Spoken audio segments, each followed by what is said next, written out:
Example number 11 क्या है देखो। Transfer the following equation in polar coordinates. मतलब आपकी जो कार्टेशियन, इसके बाद आप transfer the following equation the polar coordinates, ध्रुवीय निर्देशांक में इस इक्वेशन को बदलो। ये किस में है? एक्स और वाई में। और एक्स और वाई जो निर्देशांक होते हैं वो उनको बोलते हैं कार्तीय निर्देशांक या कार्टेशियन कोऑर्डिनेट।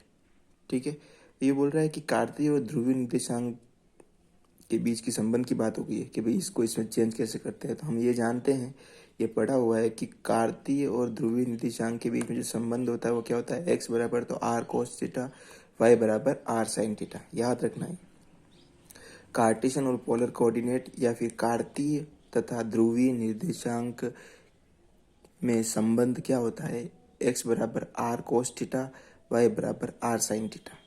क्लियर। अब दूसरी बात, मुझे क्या निकालना है? मुझे del two u upon del x square निकालना है, del two u upon del y square निकालना है। फिर इनकी वैल्यू यहाँ पुट करूँगा, जोड़ूंगा, बराबर जीरो रखूँगा।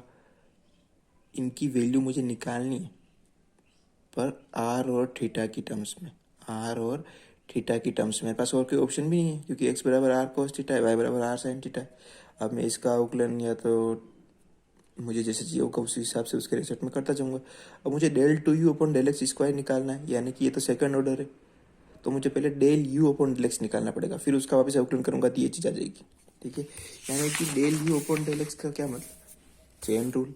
Del u upon del x यानी कि del u upon del x as it is, del r, del u upon del x as it is, del theta, del theta. अब मैंने आर आर थीटा थीटा क्यों किया? क्योंकि मैंने जो कार्तीय और ध्रुवीय निर्देशांक में जो संबंध लिखा है एक्स बराबर आर कोस थीटा, वाई बराबर आर साइन थीटा, और जो आपका यू है, ये यू क्या है? यू एक फंक्शन है एक्स और वाई का। यू एक फंक्शन है एक्स कोमा वाई का, और एक्स कोमा वाई वापस किसके फंक्शन है? आर थीटा के, आर और थीटा के। तो यहाँ पर चेन रूल लगेगा। क्या लगेगा? Chain rule. अब देखो मैं और क्या कर सकता हूँ, इन दोनों का स्क्वायर करके जोड़ दो, एक्स स्क्वायर वाई स्क्वायर। देखो x square r square cos square theta, y square r square sine square, यहाँ पे भी sine square theta, sine square theta. अब इन दोनों को जोड़ दो, x square plus y square, r square cos square theta plus r square sine square theta. R square आ गया कॉमन, अंदर बचा cos square theta plus sine square theta, यानी कि sign square theta plus cos square theta क्या होता है? 1। पढ़े हुआ, तो ये 1 हो गया। बराबर आर की वैल्यू फाइंड करनी है तो स्क्वायर उधर भेज दो, तो अंडर रूट में क्या आ गया? X square plus y square. ये तो आपके आर की वैल्यू आ गई। थीटा की वैल्यू कैसे निकालोगे? थीटा की वैल्यू के लिए वापस यहीं पे इस वाई बराबर आर साइन थीटा में एक्स बराबर आर कोस थीटा का भाग दोगे, तो ये वाई बराबर किधर क्या है? एक्स, तो नीचे वाई बटा एक्स आ जाएगा। इधर नीचे क्या आ जाएगा? आर कोस थीटा, तो आर से आर कट जाएगा, क्या बचेगा? कोस थीटा। साइन थीटा बटा कोस थीटा क्या होता है? Tan theta. साइन थीटा बटा कोस थीटा क्या होता है? Tan theta. तो टेन थीटा बराबर इधर क्या था? वाई और बटा में एक्स। टेन थीटा बराबर वाई बटा एक्स, तो थीटा इधर ही रहेगा और टेन इनवर्स, टेन को इधर बचेगा तो टेन इनवर्स, और इधर वाई बटा एक्स था। ये जो वाई बटा एक्स है वो वाई बटा एक्स, यहाँ टेन थीटा था, थीटा यहीं रह गया, और टेन को इधर भेज दिया तो टेन इनवर्स। तो ये आपका आर हो गया, ये आपका थीटा। अब मैं क्या निकालूंगा? Del r upon del x. क्या निकालूंगा? Del r upon del x. तो ये आपका आर है, इसका एक्स के रेस्पेक्ट में अवकलन करेंगे तो ये पूरा इसका क्या होगा? अवकलन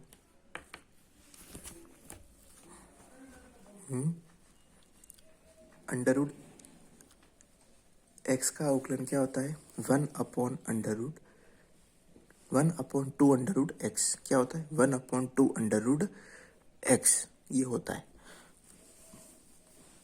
कैसे होता है देखो,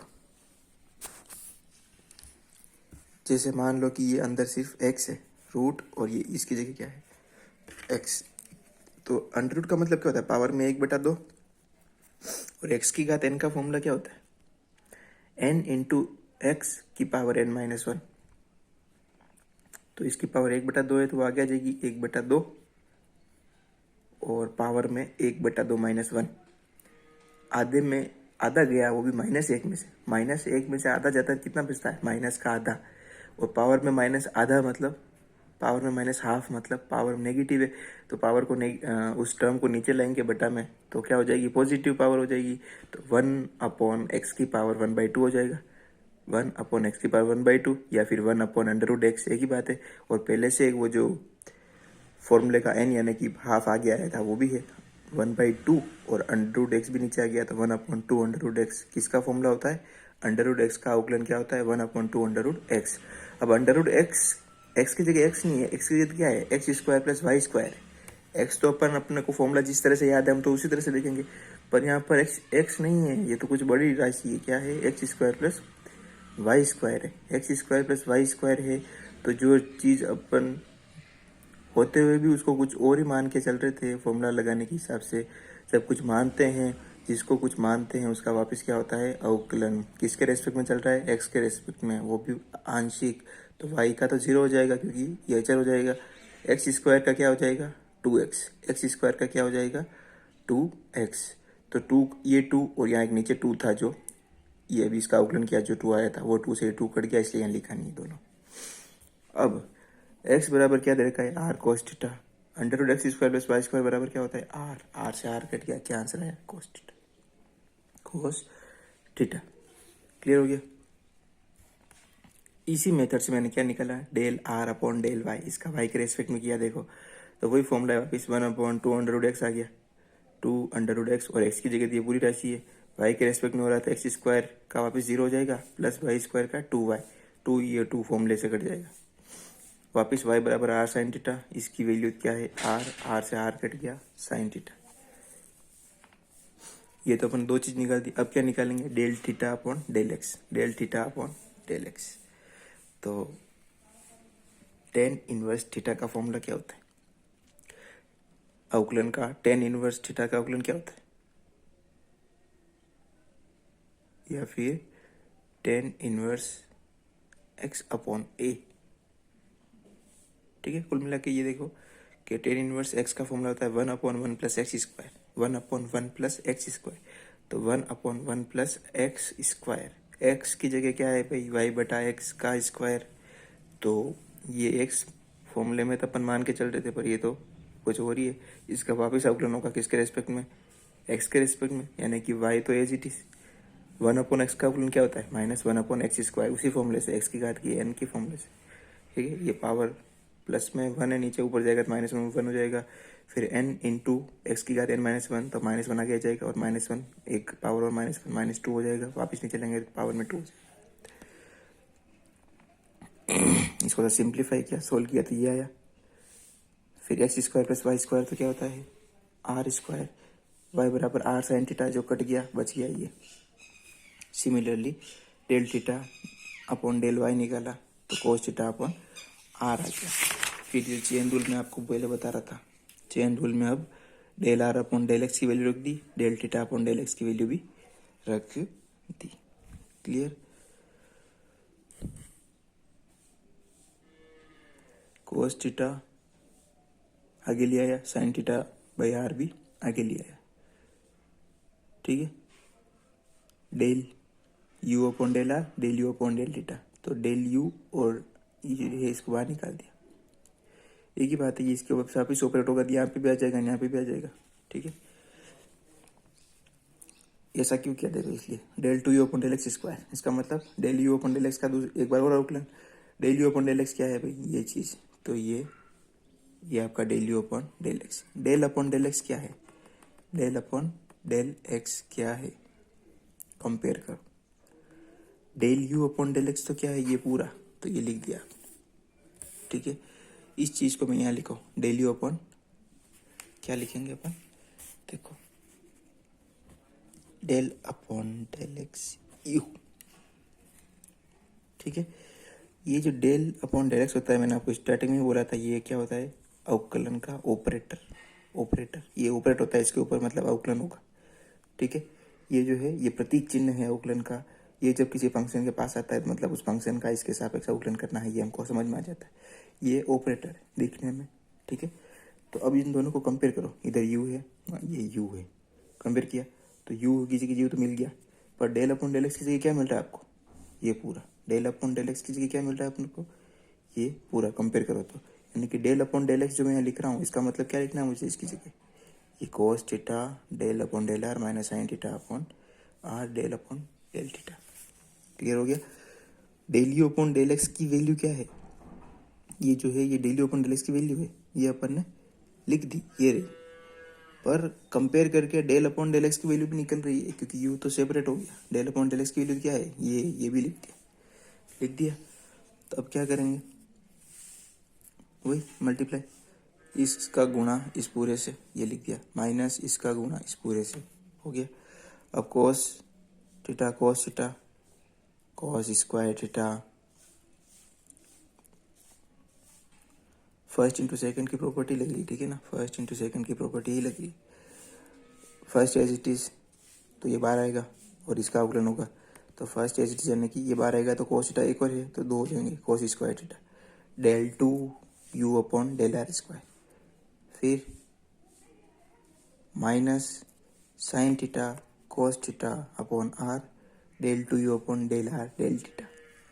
क्लियर, समझ रहे हो मैं क्या कर रहा हूँ। आर के रेस्पेक्ट में अवकलन हो रहा है तो थीटा क्या होगा, कांस्टेंट, ये बाहर आ गया, तो एक कोस पहले से था, एक कोस और आ गया, कोस स्क्वायर थीटा, इसका तो ये भी आ रहा है, ये भी आ रहा है, तो del 2 u upon del r square, del 2 u upon del r square, ये माइनस की जगह माइनस, वापिस आर का कर रहे हैं अपन अवकलन, तो cos theta sine theta upon में आर, इस यू का क्या होगा, del 2 u upon del r del theta. Clear, मैं गिरने में क्या क्या समझ में आया आपको। अब ये देखो, ये आर है, अपन इसको फर्स्ट इंटू सेकंड से किया है, ये 1 अपॉन आर फर्स्ट होगा, ये सेकंड, इसका हो गया, अब 1 अपॉन आर का होगा, तो 1 अपॉन आर का क्या होगा, माइनस 1 अपॉन आर स्क्वायर, तो ये minus 1 upon r square sine theta cos theta as it is, ये डेल यू डेल थीटा भी as it is. First into second से किया, वापिस बोल रहा हूँ मैं, आर के रिस्पेक्ट में अवकलन हो रहा है तो ये थीटा वाली टर्म क्या हो जाएगी, कांस्टेंट, क्या बचा 1 अपॉन आर और del u upon del theta. तो एक बार 1 upon r first into second से 1 अपॉन आर को बाहर निकाला, del u upon del theta का अवकलन किया तो ये आया, फिर del u upon del theta को एज इट इज रखा, साइन थीटा तो कांस्टेंट है, क्या बचा 1 अपॉन आर, तो 1 अपॉन आर का अवकलन होता है माइनस 1 अपॉन आर स्क्वायर होता है, तो माइनस 1 अपॉन आर स्क्वायर का माइनस माइनस प्लस हो जाएगा, और ये 1 upon r square, sine theta constant था इसलिए as it is, cos theta वो बाहर से आ रहा वो भी कांस्टेंट है एज इट इज, और डेल यू डेल थीटा भी अलग रख दिया, क्यों, क्योंकि पहले इसका अवकलन हो गया है, अब ये अलग रहेगा। ठीक है, तो ये पहले वाले से आ गया, सेम टू सेम आप इसका अवकलन करोगे इसमें तो ये वाली टर्म आपकी आएगी, फिर जो कैंसिल होना होगा वो कैंसिल हो जाएगा, बचा क्या, ये चीज़ है, ये बचा ये बचा ये बचा और ये बचा। क्लियर, ये आपका क्या निकला, del 2 u upon del x square, आप क्या निकालोगे अब, del 2 u upon del y square, सारा प्रोसेस सेम होगा वापस, और ये चीज़ निकालना, ठीक है, ये चीज़ निकालना है। फिर इन दोनों को क्या कर दोगे, ऐड, इन दोनों को क्या कर दोगे, ऐड कर दोगे, इन दोनों में ज़्यादा फर्क नहीं है, ठीक है, कोई फ़र्क नहीं है, सब सेम आएगा लगभग, ठीक है, देखो सब same, del 2 u upon del r square, del 2 u upon del r square, यहाँ कॉस यहाँ साइन आ गया, या माइनस यहाँ plus 2 sine theta cos theta, 2 sine theta cos theta upon r, del 2 u upon del r sine square theta upon r cos square theta upon r. तो ये term आप compare करके देख सकते हो कि क्या चेंजेस हो रहे हैं, del 2 u upon del x square और del 2 u upon del y square. अब इन दोनों को जोड़ेंगे तो क्या चीज़ मिली आपको, del 2 u upon del r square plus 1 upon r del u upon del r plus 1 upon r square del 2 u upon del theta square, ये चीज़ मिली आपको। तो अब देखो, ये जो सब आपको मिला ये सब किस में है, आर और थीटा में है ना, आर और थीटा में, तो del 2 u upon del x square plus del 2 u upon del y square में आपने जब वैल्यू पुट की तो आपको सब किस में आ गया, आर और थीटा की टर्म में, तो आपने इसको किस में ट्रांसफॉर्म कर दिया, आर और थीटा के अंदर ट्रांसफॉर्म कर दिया। इसको ट्राई करोगे एक बार वापस तो अच्छे से समझ में आएगा कि अवकलन कैसे हुआ है। ये थोड़ा हार्ड है पर ये इम्पोर्टेंट क्वेश्चन है। सी पार्ट में आ सकता है, अगर एग्ज़ाम में आया तो ये सी पार्ट के अंदर ही आएगा। ठीक है, ये करके एक बार प्रैक्टिस करना, आपको क्लियर हो जाएगा क्या डाउट है। और जब भी क्लास स्टार्ट होगी अपनी तो आप चाहो, अगर आपको तब भी नहीं समझ में आए तो हम अलग से एक बार वापस इसको कर सकते हैं। ठीक है, तो एक बार खुद ट्राई करोगे। पेपर मैंने वैसे ये आपकी बुक के अंदर भी ये क्वेश्चन है तो इतना हार्ड नहीं है, एक बार ट्राई करो। नहीं तो अगर आप भूल चुके हो कि अवकलन कैसे करते हैं, डिफरेंशिएशन या फिर इंटीग्रेशन वगैरह, इनके फॉर्मूले क्या होते हैं, तो मैंने आपको स्टार्टिंग से बोल दिया, फॉर्मूले आपको बाय हार्ट होने चाहिए। अब अगर आप मेरे साथ साथ ये क्वेश्चन की प्रैक्टिस कर रहे हो, मैं एग्जांपल करा रहा हूँ, इससे मेरा कोई फ़ायदा नहीं है। मेरा काम है, मैं आपको एग्जांपल करवा रहा हूँ, और आप जब तक ये एग्जांपल खुद नहीं देखोगे आपको कुछ समझ में नहीं आएगा, कुछ भी समझ में नहीं आएगा। ठीक है, क्योंकि जब आपने ये ट्रिग्नोमेट्री, त्रिकोणमिति ये साइन थीटा कोस थीटा की 9th 10th जब भी आपके ये सिलेबस में था, जब ये एग्ज़ाम में क्या मतलब आपके सिलेबस में था ना, आप उसको पढ़ते थे तो आपको अच्छा भी लगता था, क्योंकि आप उसको पढ़ते थे, क्योंकि उस क्वेश्चन को आप अप्लाई करते जाके घर जाके, सर वो सर अच्छा पढ़ाते, आप बोलते हो वो सर अच्छा पढ़ाते थे, मस्त पढ़ाते थे। क्यों पढ़ाते थे अच्छा? क्योंकि वो समझाते और आप घर जाके ट्राई करते और आपको मज़ा आता, आप करते, इसलिए आपको इंटरेस्ट आता उस चीज़ में। ठीक है, फ़र्क इस चीज़ का है कि प्रैक्टिस, अगर आप वापस प्रैक्टिस करोगे उसी तरह से जैसे आप स्कूल लाइफ में करते थे, तो आपको मैं बोल रहा हूँ सेकंड ईयर से अच्छा स्कोरिंग ईयर कोई नहीं है। इस साल अगर आपने पढ़ के मेहनत करके स्कोर कर लिया तो आपके फर्स्ट ईयर और थर्ड ईयर के मार्क्स में जो रिजल्ट में इंक्रीमेंट होगा वो शानदार होगा। तो अभी मौका है सेकंड ईयर में, बस मैं जो करा रहा हूँ वो क्वेश्चन करो, मैं जो करवा रहा हूँ वही यूनिट करो, एक बार वही यूनिट करो और उसको ट्राई करो। कैसे समझ में नहीं आ रहा वापस ट्राई करो, एक दो बार ट्राई करो, नहीं समझ में आ रहा मेरे को मैसेज करके पूछ लो। ठीक है, पर पढ़ो इसको, नहीं पढ़ोगे तो कोई मतलब नहीं। ये सेम टू सेम इसी टाइप का इक्वेशन है, x बराबर आर कोस थीटा, y बराबर आर साइन थीटा। ये चीज़ याद रखनी, मैंने बोल दिया आपको, कार्तीय और ध्रुवीय निर्देशांक में संबंध होता है। तो हमको प्रूव करना है कि ये स्क्वायर प्लस ये स्क्वायर बराबर 1, ये दोनों बराबर होते हैं, ये इसके बराबर होता है, और इन दोनों को जोड़ेंगे तो 1/r आना चाहिए। ये टोटल चीज़ चारों जो हैं आपके होमवर्क का है। तो आज के लिए इतना काफ़ी है, मैं एक्स्ट्रा नहीं पढ़ा रहा इसको। ठीक है, तो जैसे एक छोटा सा एग्जाम्पल ही है, देख लेते हैं, फिर आपके ये चैप्टर खत्म होने वाला है। देख लो क्या है। अगर एफ एक्स कोमा वाई बराबर थीटा और 5y कोमा एक्स बराबर 0, सॉरी दोनों 0 ही हैं, एफ एक्स कोमा वाई बराबर भी 0 और 5y/z भी 0, देन प्रूव देट कि del f upon del y, del phi upon del z upon del x बराबर del f upon del x plus del phi upon del y. तो ये चीज़ हमको बतानी है, तो ये बहुत इजी है, फॉर्मूले से होगा सारा। Del y upon del x बराबर क्या होता है, minus del f upon del x plus del f upon del y, ये फॉर्मूला। ठीक है, सिमिलरली मैं बोलूँ कि अब एक्स नहीं, अब क्या, z, del y upon del z होगा तो यहाँ जेड आ जाएगा और यहाँ वाई, यहाँ जेड आ जाएगा और यहाँ वाई। ठीक है, क्लियर। अब क्योंकि 5 में यहाँ वाई जेड ये ऐसा क्यों आया, क्योंकि देखो एफ के अंदर जो वेरिएबल है क्या है, एक्स वाई है, और अपना रूल है कि यहाँ del y upon del x तो उल्टा चलता है, x y, del f upon del x, del f upon del y. अब ये 5 है तो वाई जेड है, अपन को निकालना क्या है, वाई अपॉन जेड है, डेल वाई अपॉन जेड, तो यहाँ जेड ऊपर यहाँ इसके नीचे आता है और ये वाई इसके नीचे आता है, del phi upon del z, del phi upon del y. यहाँ तक क्लियर। दोनों को डिवाइड कर दो, फ्रॉम 1 and 2 दोनों को डिवाइड कर दो, del y upon del x upon del y upon del z क्या आ गया, ये बटा ये बटा ये। तो सोचो ये इसके बीच में क्या है, बटा, तो ये टर्म क्या जाएगी ऊपर, तो del f upon del x और del phi upon del y, और नीचे वाले बीच में गुणा हो जाएंगे ये। क्लियर। अब इनको क्रॉस में मल्टीप्लाई कर लो, क्रॉस में क्या कर लोगे, मल्टीप्लाई, इसका गुणा इधर, इसका गुणा इधर, ये आपका आंसर, ये जो है आपका आंसर। ठीक है, इसमें ये एक टर्म यहाँ नहीं लिखी है मैंने, आप बुक से ले लेना, भूल गया मैं, ये टर्म आएगी यहाँ पे del y upon del z, यहाँ del y upon del z आएगा। ठीक है, तो ये बहुत सिंपल प्रूफ था, 1 या 2 मार्क्स में भी पार्ट में पूछ सकते हैं कहीं पे। तो ये आज के लिए आपका इतना काफ़ी है, ये आपकी जो हम पढ़ रहे थे इस चैप्टर का आज क्या हो गया, समापन। अब कल से हम नया चैप्टर पढ़ेंगे।